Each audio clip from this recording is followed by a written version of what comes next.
So when we have our null hypothesis and our alternative here,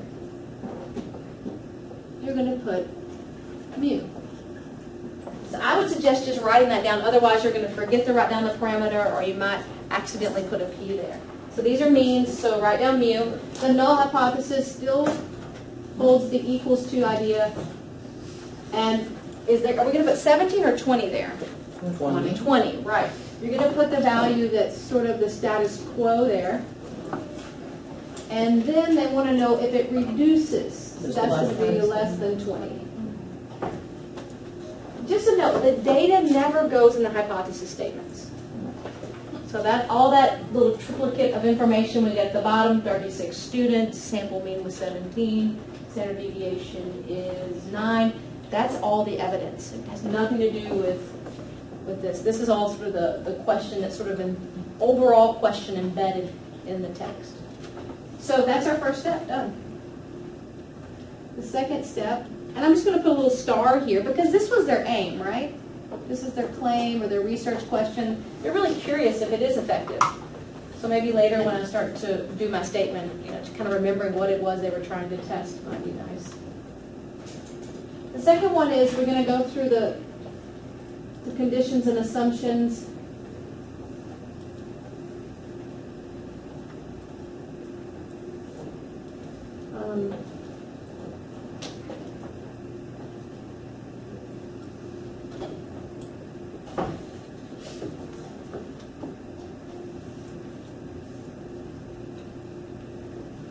I've got to put them all out here and then I can think through them. Did they have a random sample here? Yes. Yeah, they did. Great. Good for us. Good for them. Independence. Mm-hmm. Each student's test anxiety score should be independent of the next. N big enough. Now, this goes back to the central limit theorem. If we don't know what, we don't know what the population data of all such students' test anxiety scores would be, if it's skewed or normal or uniform, as long as we have a big enough sample, it shouldn't matter. And that threshold, do you guys remember where that threshold was? 30. And they have what? 36. So they made sure they did that. And finally, as we've done, so let's make a note here, n is equal to 36, so that's good. If we take the 36, we realize that 36 is 10% of 360 students. As long as we believe that the population that they're talking about or speaking to is more than 360 students, then this has no trouble passing. Oh my gosh, you got to imagine, no matter what level, these are college students, right? Is that college? Yes. Yes. There's more than 360 college students out there, even at even a school. So that's no problem. So this is all telling us, by this all being satisfied, is to use the t distribution. When we work with means, we use the t distribution. Now here's my third step. I'll do it out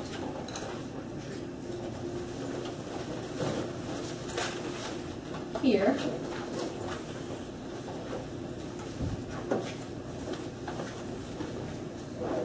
Get the t distribution also has a unimodal symmetric distribution. So the mean is 20, and that's assumed to be true. That hasn't changed.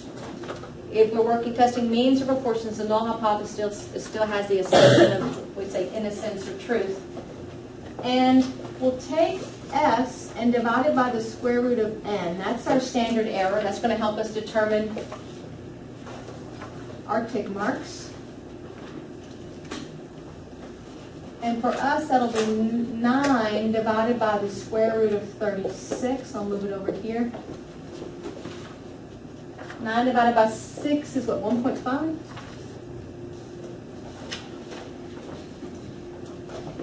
So I'm going to label these. If I go backwards, I get what, 18.5?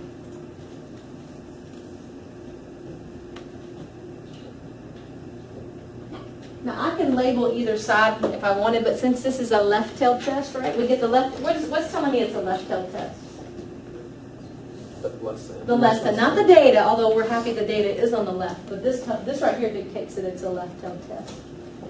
So I'm only really going to bother labeling the left side of my model. And so the evidence that they got, there was 36, comes in triplicate, in the case of 3 pieces of information, 9, and X bar of those 36, the sample mean was 17. That's the 3 pieces of data. Now I'm just going to put the data into the model we built. You can see here, happens to fall on a tick mark, and that's okay. Makes real easy calculation for the t-score. So 17. And it's a left-tail test, so my p-value, probability value that I'm looking for, is this tail, and I want to quantify.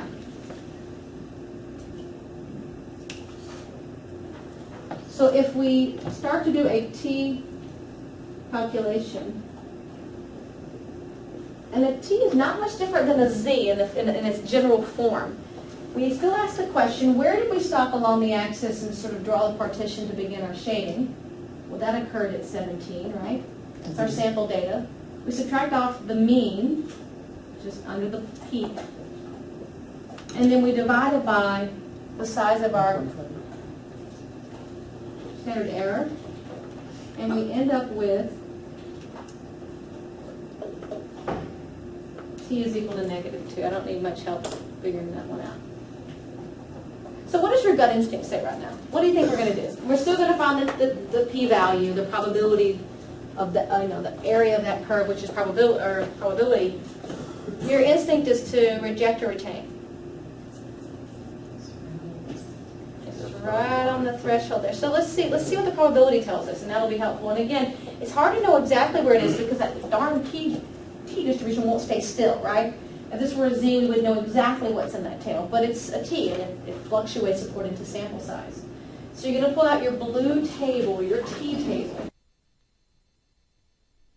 We're going to use the t-table to figure out our probability value for this problem.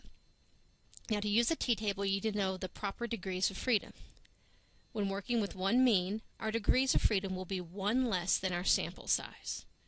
Our sample size is 36, thus we will have 35 degrees of freedom. As you can see here, I'm sort of tracing the row that we're going to use here. Now that we have the row, let's think about our t-score. Our t-score was -2. Now the sign doesn't matter, just the size of the number 2. Let's look across here and see if we can find the number 2.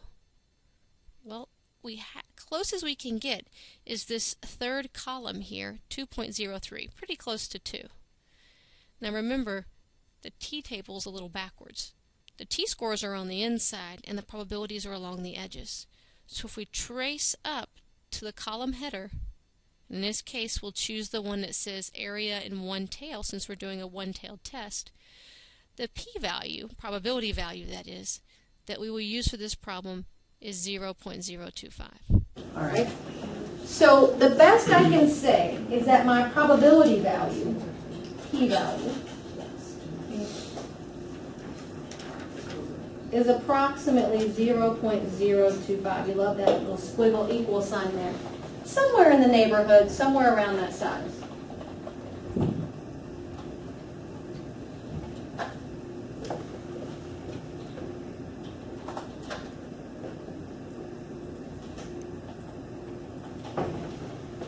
So now it's going to allow me to come over here and make a decision. I'm going to just put them side by side because I enjoy doing that. Did I give an alpha in this problem? Yes, 0.05. Okay. And let's see how the p-value I found compares to it.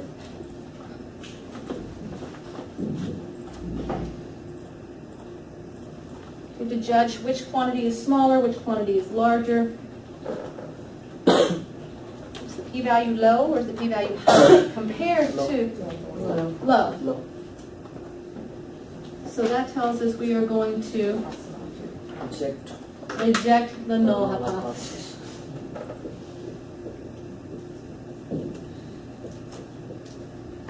And that's our decision. So I get to come over here and say, okay, null hypothesis. we found evidence to say that you're not true. So I tend to get rid of it really quickly so then I can really focus on what this hypothesis test is telling us. And what the data is telling us, right, is that the mean can be considered less than 20. So what does that say about their therapy? It's working. I think it's working. I think it's pretty strong evidence to say that they in fact were able to lower that mean score of test anxiety, which historically was a 20. Now it's lower. So we can write a sentence about that. So we can say the sample data, the sample evidence, because it all comes down to the evidence is the one proving this.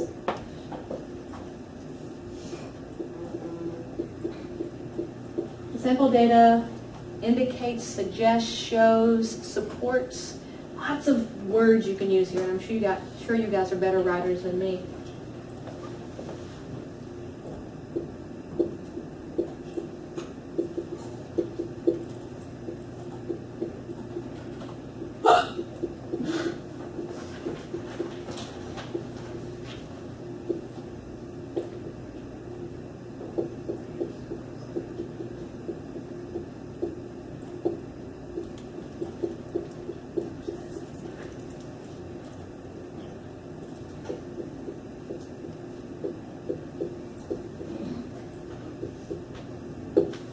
The sample data suggests that the mean anxiety level has decreased. And then you could say the therapy appears to be effective.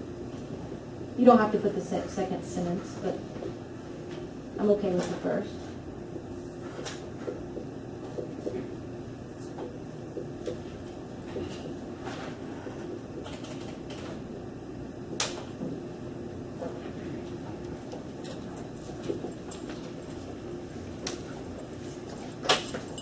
So what the researchers were looking for was compelling evidence. Suppose that they came in at a mean score of 19, those 36 students.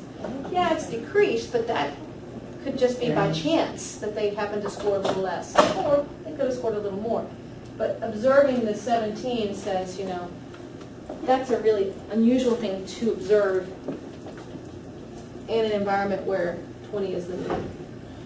So their whole goal is be able to obviously use the therapy to help students combat test anxiety. And according to their data, it appears to be pretty effective.